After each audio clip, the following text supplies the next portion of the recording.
Regardez-moi des bandits comme ça, des voleurs. Vraiment, quand j'ai vu cette affiche, ça m'a rempli de colère, une colère terrible. Ces bandits, ces oiseleurs, ces membres de la criminalité évangélique en bande organisée, des parasites de luxe qui vivent aux dépens de ceux qu'ils grugent dans leur camp de concentration qui mène en enfer. Regardez-moi cette affiche.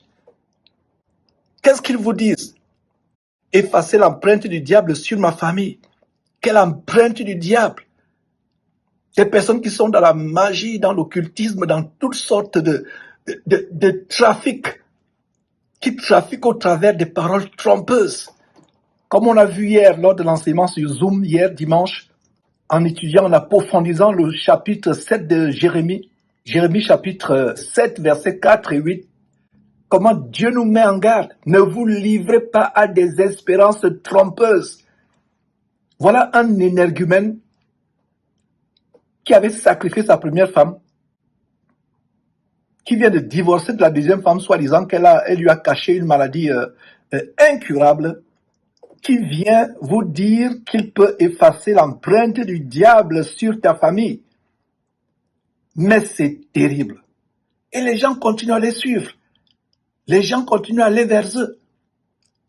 Regardez les noms qui sont sur l'affiche. Les titres qui sont sur l'affiche, titre le révérend. Je vous ai toujours dit, si vous appelez un homme révérend, vous avez commis un péché presque impardonnable. C'est le blasphème contre le Saint-Esprit. Un homme révérend, un homme se donne le titre de révérend, le titre qui revient uniquement à Dieu. Des bandits comme ça, des voleurs, des parasites de luxe, qui trafiquent de vous au moyen des paroles trompeuses.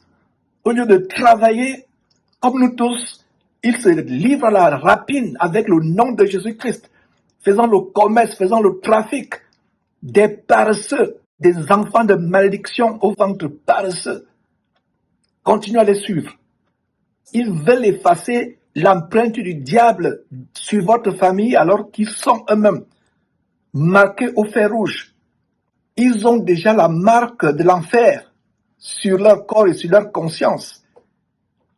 Des personnes qui ont les mains remplies d'adultère, les yeux enflammés d'adultère, de rapine, de cupidité. Le diable a aveuglé leur cœur et leurs yeux. Ils veulent effacer l'empreinte du diable sur votre famille alors que leur famille et eux-mêmes sont dans les filets des démons de cupidité, des démons de sorcellerie. Mais c'est terrible. Ils ont l'outrecuidance diabolique de prendre le nom de révérend alors que la Bible nous dit très bien, écoutez très bien ce verset de la Bible, écoutez très bien ce verset. La version anglaise King James de la Bible, Psaume 111 verset 9 dit que le nom de Dieu c'est révérend. Le nom de Dieu c'est révérend. Donc un homme qui prend le titre de révérend usurpe la seigneurie, la majesté, l'autorité de Dieu. C'est un blasphème dont il devrait se repentir. Le titre de révérend revient à Dieu et à Dieu seul. Des voyous comme ça. Il y a même des femmes. Regardez-moi cette femme sur l'affiche qui elle-même a le titre de révérend. Non seulement c'est une abomination pour une femme de prendre l'autorité dans l'église, d'avoir un titre d'autorité comme pasteur ou pastrice, pastoresse, il n'y a même pas de nom pour eux. C'est un blasphème pour une femme de prendre l'autorité dans l'église, d'enseigner la parole de Dieu. Une femme qui enseigne la parole de Dieu est marquée au fer rouge. Elle doit se repentir s'il n'est pas trop tard pour elle. Et vous qui écoutez une femme enseigner, vous écoutez directement Satan. Vous écoutez directement Satan. Voilà une femme qui non seulement a déjà sur sa conscience et sur sa vie la malédiction d'être pastrice ou pastoresse, mais elle ajoute encore, malédiction sur malédiction, le titre blasphématoire de révérend. Voilà des personnes qui vous promettent ciel et terre. Il n'y a jamais la délivrance du péché. L'empreinte du diable sur la vie de quelqu'un, c'est le péché. L'empreinte du diable sur la vie de quelqu'un, je répète, c'est le péché. L'empreinte du diable sur une famille, c'est les péchés. Les péchés qui vont de génération en génération.